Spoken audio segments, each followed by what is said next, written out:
himself after his first team practice in about 10 months as the Lakers opened training camp on Tuesday. Bryant played in only 6 games last year while recovering from a torn Achilles and then suffered a fracture in his left knee that ended his season. New head coach Byron Scott says that despite Kobe's age and injury concerns, he expects big things from his superstar. Here's the quote.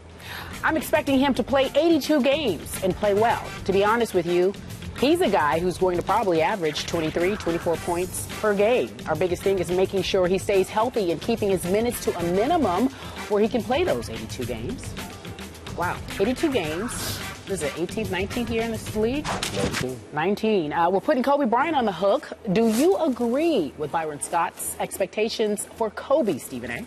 I don't know if he'll play all 82 games, but I think that he'll play more than 70, and I do think that Kobe will average about 23 to 24 again. I think he'll do it with his eyes closed. I think it'll be that simple for him. He's the Black Mamba. He's Kobe Bryant, and his game is not going to fade, but so much. You have to keep in mind that when you're a talent whose game is predicated on athleticism, there's going to be an extreme level of dissipation that kicks in. If it's based on athleticism, if it's based on speed, like an Allen Iverson or somebody like that, then that's different. But with Kobe, similar to MJ, your game evolved from the perspective of, I'm going to transition to being a perimeter shooter. That's what he's emerged into. And as a result, because of his tremendous footwork, how fundamentally sound he is, his knowledge about the game of basketball and his ability to get his shot off, combine that with the fact that he is a perimeter shooter now, I definitely think that it's something that Kobe Bryant is going to do with relative ease. The other thing that I'd like to keep in mind is that doesn't mean that the Lakers are going to be formidable. You can pump your brakes on it. Well, I already know. They're going to be a team. They're going to be a team that could challenge for a playoff spot. But it's not like they're going to win a championship or anything like that. But the one thing that I will show Kobe his due deference and respect to is this. He's entering his 19th season.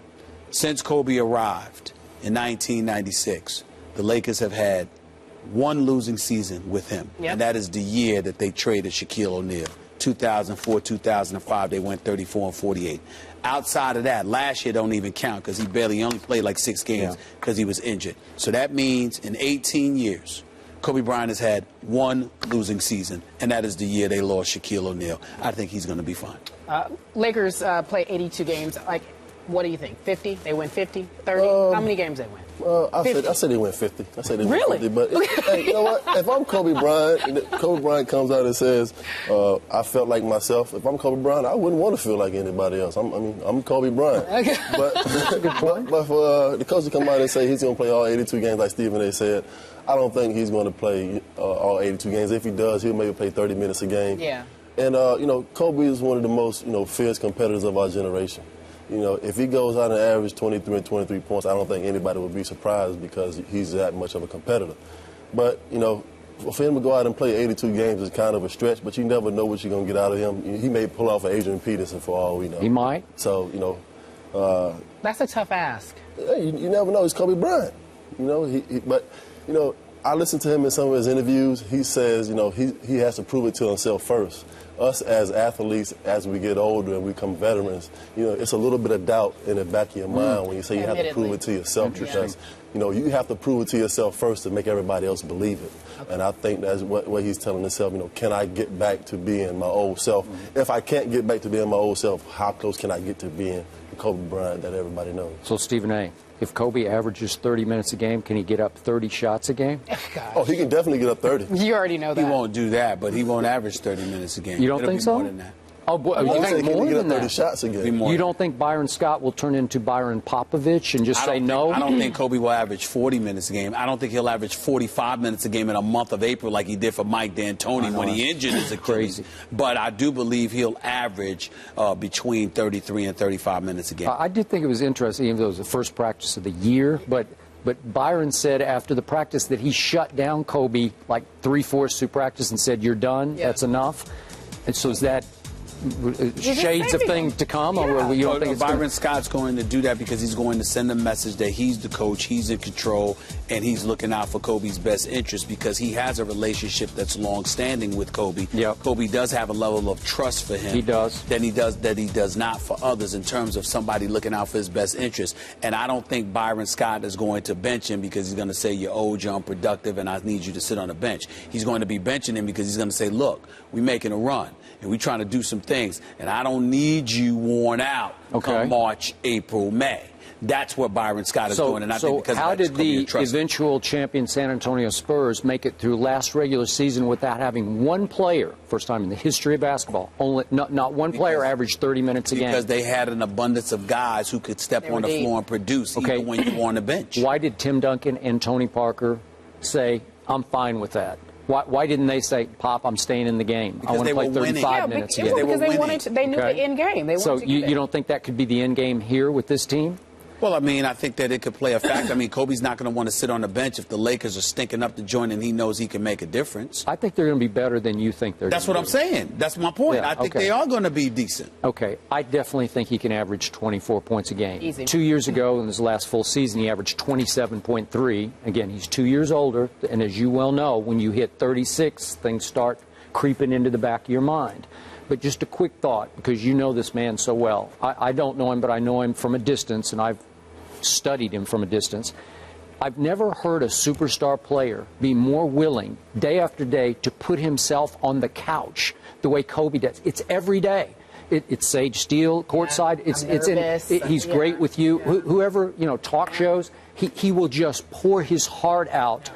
He leads the NBA all time in introspection, looking inside himself. Well, he does. I've never seen anything like it because MJ would never do this. It would be rare. Maybe with Ahmad Rashad, he would give you a little bit of what's in his heart. But MJ, very uncomfortable while he was playing, talking about the real MJ. And Kobe just gushes about what's going on. I'm thinking this. I'm feeling this. I've never heard anything like it before. Kobe's different in this respect.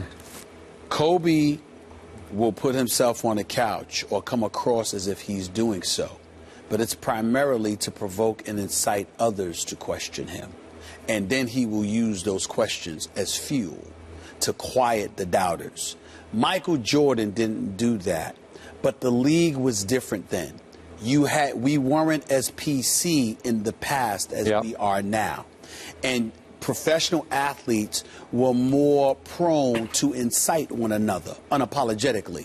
They talked trash. They didn't hear the coaches as much talking about refraining from bulletin board material and all of this other stuff. Today, they live off of that. I mean, I'm surprised. I'm surprised people are not, called upon to go and live up in a monastery for a month before the season begins, for crying out loud. I mean, this is how ridiculous it gets in today's society. Back then, you had players and coaches talk. I mean, think about this. You had Jeff Van Gundy. There was supposedly some rivalry between Jeff Van Gundy and Michael Jordan. Made up, real or otherwise, the fact is Michael Jordan will drop 30 or 40 on the Knicks and then walk by and say something smart to Jeff Van Gundy, and Jeff Van Gundy just held his head up and kept warm. He sat there and called Phil Jackson Big Chief Triangle, for crying out loud. You saw stuff like that going on. You never see that now.